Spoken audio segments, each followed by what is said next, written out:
Lola. Granny just couldn't wait to be able to read you this story. So I want you to lay down and you have you some nap time, okay? So you have your lamb chop with you, and now I'm going to get ready to read to you. So this is the story about the little fox who got lost.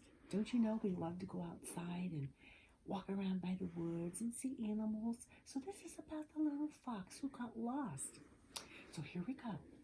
Deep in the forest, beyond the mighty oak trees, and well past the fast-flowing river, there lives a little red fox who once had a very eventful day. The sun was shining ever so bright, and the birds were tweeting ever so loudly when young Ridley awoke from his nighttime nap at just after 9 o'clock in the morning. The little fox slowly opened his sleepy eyes and straightened them into focus before pushing his stiff legs from under the bed covers to begin their morning stretch. Ridley didn't like to wake up too early, but he didn't like to wake up too late either. 9 a.m. is the perfect time to get out of bed, he always told his woodland friends. Any earlier and it's too cold in the forest. And later, you miss the best part of the day, he would say. Now fully stretched with his eyes in focus, the cheery little fox slid out of his small wooden bed, put on the thick white socks his mother made last winter, and walked towards his big blue bedroom door. Living in an underground burrow house meant it was always nice, warm, and cozy in the mornings when Ridley got out of bed, and he loved that. With a single turn of the handle, Ridley opened his bedroom door, causing its old and rusty hinges to let out a high-pitched creak. His mother had asked for him to oil the hinges and stop the squeaking noise more than once because he'd often wake her during the night when sneaking into the kitchen for snacks. Ridley still hadn't done it, though. The sound of the door squealing as it opened instantly alerted the little fox's mother to the fact that he was awake. After taking only a few small steps into the hallway, Ridley saw his mother's kind and caring face appear.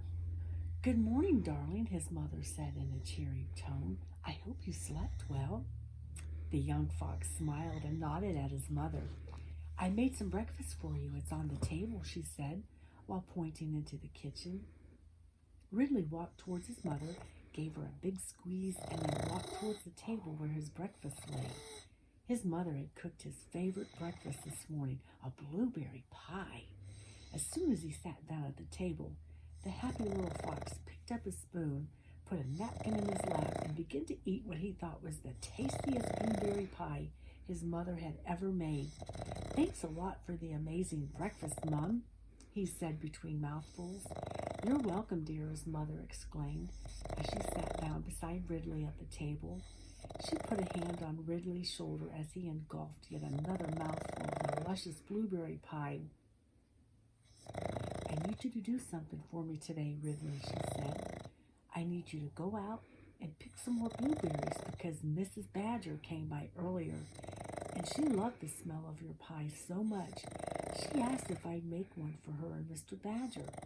I want to get it done today, but I don't have any blueberries left. Would you be a dear and go pick me some more?" Ridley looked up at his mother and smiled. "Of course, Mum, no problem at all. I'll just finish up here and get going."